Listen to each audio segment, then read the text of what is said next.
HMB function hall आपके खुशियों की जगह। बीजापुर में मंगनी, शादी, अकीका जैसे खुशियों के प्रोग्राम्स के लिए पार्किंग की विशाल जगह और आलीशान हॉल में रहने खाने के सारे इंतजाम।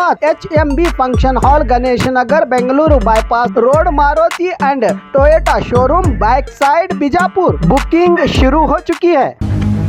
स्वागत है आपका बी न्यूज नेशन में। मैं हूं आबिद हुसैन शेख। बीजापुर के DDPI ऑफिस में बड़ा बदलाव, काम में सुधार के लिए 14 कर्मचारी ट्रांसफर। बीजापुर के school education department DDPI office में प्रशासनिक सुधार के लिए बड़ा कदम उठाया गया है। धारवाड़ के एडिशनल कमिश्नर के आदेश पर दफ्तर में काम कर रहे 14 कर्मचारियों को डिपार्टमेंट के दूसरे विभागों में ट्रांसफर किया गया है। यह फैसला इसलिए लिया गया है क्योंकि ऑफिस के कामों में काफ़ी देर हो रही थी और शिकायतें भी मिल रही थी। इससे पहले 31 मार्च से 6 जून 2025 के दौरान लोकायुक्त की जांच हुई थी दफ्तर पर, जिसमें कुछ लापरवाहियां, गलतियां और कमियां सामने आई थी। कर्मचारियों की ओर से अधिकारियों ने बताया कि एक फाइल गुम होने का मामला भी था, जिसके बाद सुरक्षा पर ध्यान दिया गया है और अब दफ्तर में CCTV कैमरा लगाए गए हैं और काम की निगरानी बढ़ा दी गई है। ट्रांसफर हुए कर्मचारियों की जगह नए लोगों को जिम्मेदारी दी जा रही है। शिक्षा विभाग के अधिकारी का कहना है कि इस बदलाव का मकसद जनता के काम बिना देरी के पूरे करना और शिक्षा विभाग की सेवा को बेहतर बनाना है। आने वाले समय में और भी सुधार के कदम उठाए जा सकते हैं, दफ्तर में की जानकारी दी। DDPI ने इस पूरे मुद्दे को उठाया था। एडवोकेट इनायत रोजेवाले ने इस आदेश को लेकर DDPI और शिकायतकर्ता इनायत रोजेवाले ने क्या कहा, आप भी सुनिए। When I raised a voice against the corruption charges against the officials in the DDPI office, the Lokayukta Somoto has initiated the proceedings in 4 to 5 days and investigated the entire office where the filing are missing, the corruptions are there, where files are pending in the various sections, that is maybe EST or grant sections, and simultaneously the Jilla Panchayat office, that is Jilla Parishad office, our JDP is there. The officials from there also, they have investigated the matter and still they are going to investigate and they are going to find the culprits who are behind these corruptions and the missing files and what are the forged documents that have been created and the misuse of the funds. So I request them, all these officials, to put them all behind the bars with suitable criminal actions against them. I have raised questions regarding the corruptions in the DDP office Vijaypura. That in the DDP office Vijaypura, there was a mass corruption and there was stealing of the important documents, and some authorities colluding with the other peoples have created the forged documents to have the school permission and renewal of the schools. Even the Deputy Commissioner Vijaypura's orders of NA has been forged. It has been came to my knowledge through the persons who are interested in the bringing these rackets outside the DDP office in the public domain, and to punish them, the authorities who are involved in such corruptions. I have raised the voice to the Additional Commissioner Dr. Ishwar Ulagadi, Dharwad, and he has taken a serious note of these allegations and have inquired the matter on in the month of the 10th of 2025.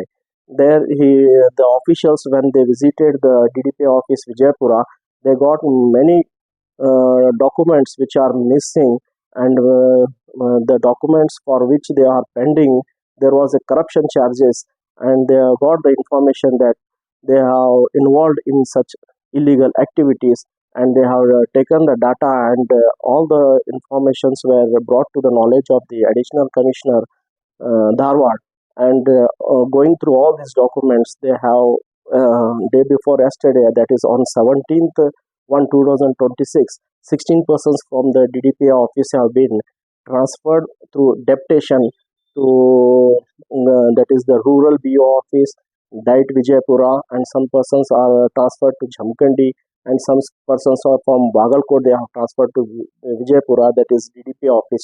Total 28 persons have been reshuffled to give the good governance, and I welcome what the order has been passed by the additional commissioner Dharwad.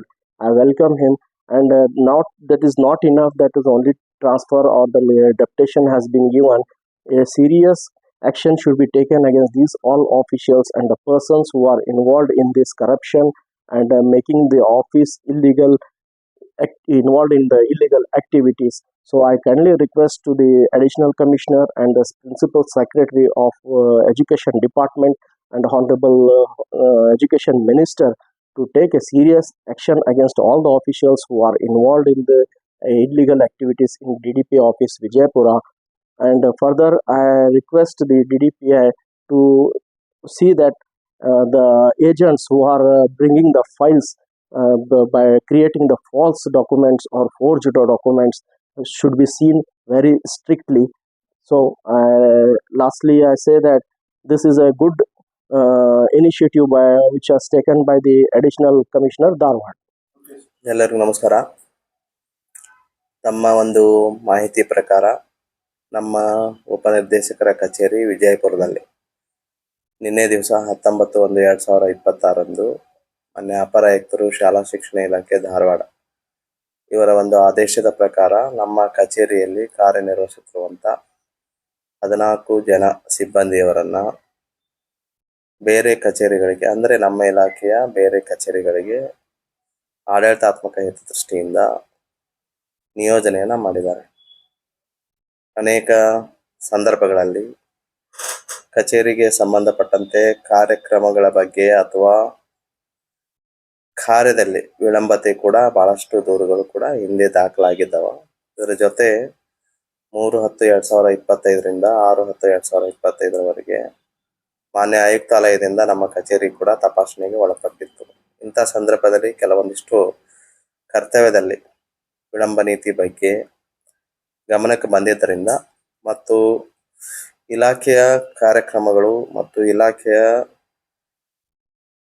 ಆಡಳಿತಾತ್ಮಕ ಕಾರ್ಯಗಳು ಬೇಗ ತ್ವರಿತವಾಗಿ ಸಂಬಂಧಪಟ್ಟವರಿಗೆ ದೊರಕುವ ಹಿನ್ನೆಲೆಯಲ್ಲಿ ಸುಗಮವಾಗಿ ಆಡಳಿತ ನಡೆಸಬೇಕನ್ನುವಂಥ ಉದ್ದೇಶ ಇಟ್ಟುಕೊಂಡು ಇವತ್ತು ನಮ್ಮ ಸಿಬ್ಬಂದಿಯವರನ್ನ ಬೇರೆ ಕಚೇರಿಗಳಿಗೆ ನಿಯೋಜನೆ ಮಾಡಿದ್ದಾರೆ 14 ಜನ. ಅವರ ಬದಲಾಗಿ 14 ಮಂದಿ ಸಿಬ್ಬಂದಿಯವರನ್ನ ನಮ್ಮ ಕಚೇರಿಗೆ ಹಾಕಿದ್ದಾರೆ. ಹೀಗಾಗಿ ಇದು ಆಡಳಿತಾತ್ಮಕ ಹಿತದೃಷ್ಟಿಯಿಂದ ಮಾಡಿದಂಥ ಒಂದು ಬದಲಾವಣೆಗಳು. ಮುಂದಿನ ದಿನಗಳಲ್ಲಿ ಈ ಒಂದು ವಿಚಾರಕ್ಕೆ ಸಂಬಂಧಪಟ್ಟಂತೆ ಆಯುಕ್ತಾಲಯದಿಂದ ಮತ್ತು ಮೇಲಾಧಿಕಾರಿಗಳಿಂದ ಸೂಕ್ತವಾದಂಥ ನಿರ್ದೇಶನಗಳು ಬರ್ತಾವೆ. ಆ ದೃಷ್ಟಿಯಿಂದ ಅದು ಮುಂದುವರಿತದ. ಈಗ ಸದ್ಯ ತಾತ್ಕಾಲಿಕವಾಗಿ ಈಗ 14 ಮಂದಿ ಸಿಬ್ಬಂದಿಯವರನ್ನ ನಿಯೋಜನೆ ಮಾಡಿದ್ದಾರೆ. ಇದು ನಮ್ಮ ಕಚೇರಿಯಲ್ಲಿ ನಿನ್ನೆ ಆದಂಥ ಬದಲಾವಣೆಯ ವಿಷಯ. ಮತ್ತೇನಾದರೂ ತಮಗೆ ವಿಷಯಗಳು ಬೇಕಾದ್ರೆ ಕೇಳ್ತಾನೆ.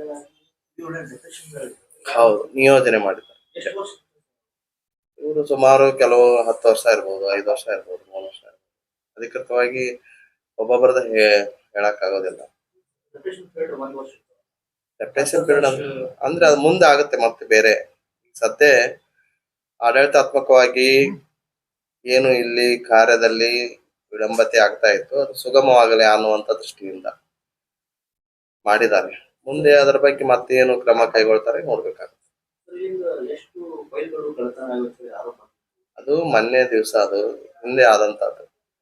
ನಮಗ ಈಗ ನಾ ಬಂದ ನಂತರ ನಿಮ್ಗೆ ನಾ ಬರೋದಕ್ಕಿಂತ ಪೂರ್ವದಲ್ಲೇ ಆಗಿದ್ದಲ್ಲ. ಒಂದು ಕಡತ ಮಾತ್ರ ಮಿಸ್ ಆಗಿದ್ದು ನಿಮಗೂ ಗೊತ್ತದ, ನಮಗೂ ಗೊತ್ತದ. ಅದರದ ವಿಚಾರಣೆ ನಡೆದಂತ ಮೊನ್ನೆ ಹೇಳಿದ್ದೀನಿ ನಾನು. ಅದು ಕೂಡ ಇನ್ನೂ ಕಂಪ್ಲೀಟ್ ಆಗಿಲ್ಲ. ಉಳಿದ ಕಡೆ ಏನು ಈಗ ನಾವು CCTVನೂ ಹಾಕ್ಸಿದ್ದೇವೆ. ಇಲ್ಲಿ CCTVನೂ ಕೂಡ ಇದ್ದಿದ್ದಿಲ್ಲ, ನಿಮ್ಗೆ ಗೊತ್ತಿರುವಂಥ ವಿಷಯ. 32 CCTVನೂ ಕೂಡ ಹಾಕ್ಸಿದ್ದೇವೆ.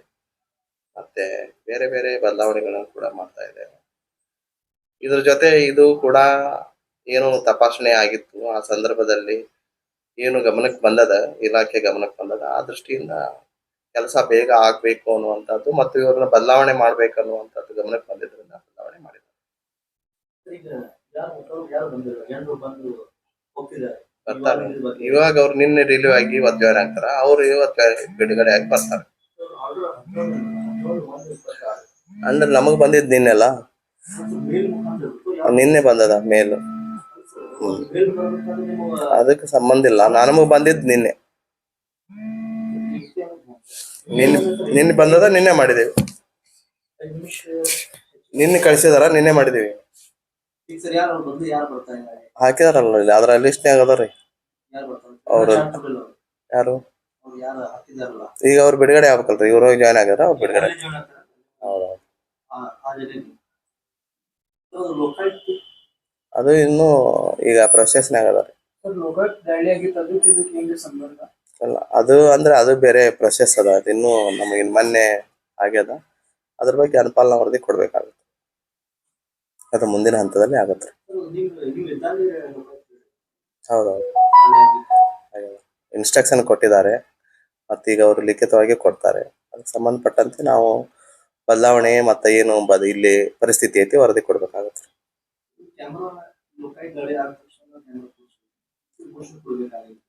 ಅಂದ್ ಹಿಂದೆ ಆಗ್ಬೇಕಾಗಿತ್ತು, ನಾವು ಈಗ ಹಂತ ಹಂತವಾಗಿ ಬದಲಾವಣೆ ಮಾಡ್ತಾ ಇದ್ದೇವೆ. ನಿರ್ಲಕ್ಷ್ಯತೆ ಪ್ರಶ್ನೆ ಬರೋದಿಲ್ಲ, ಯಾಕೆ ಮಾಡಿಲ್ಲ ಅನ್ನೋದು ಗೊತ್ತಿಲ್ಲ ಅಷ್ಟೇ. ಇರ್ತದ, ಬಜೆಟ್ ಇರ್ಬೋದು ಅಥವಾ ಬೇರೆ ಬೇರೆ ಏನಾದ್ರೂ ಸಮಸ್ಯೆಗಳಿರ್ಬೋದು, ಯಾಕೆ ಮಾಡಿಲ್ಲ ನಮ್ಗೆ ಗೊತ್ತಿಲ್ಲ. ಈಗ ನಾವು ಮತ್ತೆ ಅದನ್ನ ಮಾಡ್ಬೇಕು, ಒಂದೊಂದು ಅಂತ ಮಾಡ್ತಾ ಇದ್ದೇವೆ. ಅದು ಈಗ ಮುಂದೆ ಸರಿ ಆಗ್ತಾ ಇದೆ. ಇನ್ನು ಅಂಥವುಗಳನ್ನ ಮಾಡೋಕ ಈಗ ಎಲ್ಲ ಇದನ್ನ ಮಾಡ್ತಾ ಇದ್ದಾರೆ. ಬದಲಾವಣೆಗಳನ್ನ ನೀವೇ ಹೇಳ್ಬೇಕು ನಮಗೆ. ನಾವು ಎಷ್ಟು ಸಾಧ್ಯ ಐತಿ ಈಗ ಮಾಡ್ತಾ ಇದ್ದೇವೆ. ನೀವು ಸಲಹೆ ಕೊಡಿ, ಏನಾದ್ರೂ ಇದ್ರೆ ಮಾಡ್ತಾ ಇದ್ದೇವೆ. ಈಗ ಸದ್ಯ ನಮಗೇನು ನಿರ್ದೇಶನಗಳು ಬರ್ತಾ ಇದಾವ, ಕಚೇರಿಯೊಳಗೆ ಕೆಲಸ ವಿಳಂಬ ಆಗಬಾರ್ದು ಅಷ್ಟೇ. ಬಂದಂತ ಸಾರ್ವಜನಿಕರಿಗೆ ತಕ್ಷಣ ಅದಾಗಬೇಕು, ಅದಕ್ಕೆ ಪ್ರಾತಿನಿಧ್ಯ ಕೊಡ್ತಾ ಇದ್ದೇವೆ. ಇದ್ರ ಜೊತೆ ಶೈಕ್ಷಣಿಕವಾಗಿ ಕೂಡ ಮಾಡ್ಬೇಕಾಗುತ್ತೆ. ಈಗ ನಮ್ದು FLN ಕಾರ್ಯಕ್ರಮ ಇದೆ ಸರ್.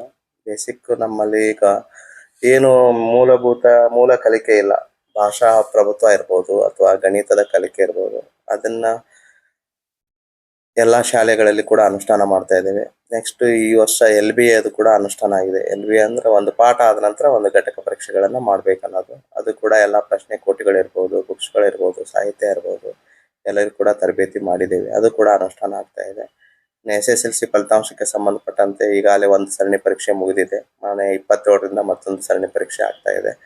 ಅದರದ್ದು ಫಲಿತಾಂಶವನ್ನ ತೆಗೆದುಕೊಂಡಿದ್ದೇವೆ. ಅದರ ಹಿನ್ನೆಲೆಯೊಳಗ ಮತ್ತೆ ಏನು ಮಕ್ಕಳು ಎಷ್ಟು ಮಂದಿ ಅನುತ್ತೀರ್ಣ ಆದ್ರು, ಯಾಕೆ ಅನುತ್ತೀರ್ಣ ಆದ್ರು, ಅವ್ರಿಗೆ ನಿರ್ದಿಷ್ಟ ಫಲಿತಾಂಶಗಳನ್ನ ಬೋಧನೆ ಮಾಡಿಕೊಂಡು ಫಲಿತಾಂಶವನ್ನು ಹೆಚ್ಚಿಗೆ ಮಾಡೋದು ಮತ್ತೊಂದು ಪ್ರಮುಖವಾದಂತ ಆದ್ಯತೆ. ಫಸ್ಟ್ ಆದ್ಯತೆನೇ ಫಲಿತಾಂಶ. ಅದರ ಜೊತೆ ಉಳಿದ ಮೂಲಭೂತ ಸೌಲಭ್ಯ ಇರ್ಬೋದು, ಇತರೆ ಇರ್ಬೋದು, ಹಂತ ಹಂತವಾಗಿ ಮಾಡ್ತಾ ಇದೆ ಸರ್. ನಮ್ಮ ಹೆಸರು VV ಸಾಲಿಮಠ ಅಂತ. और खबरों के लिए देखते रहिए B News नेशन।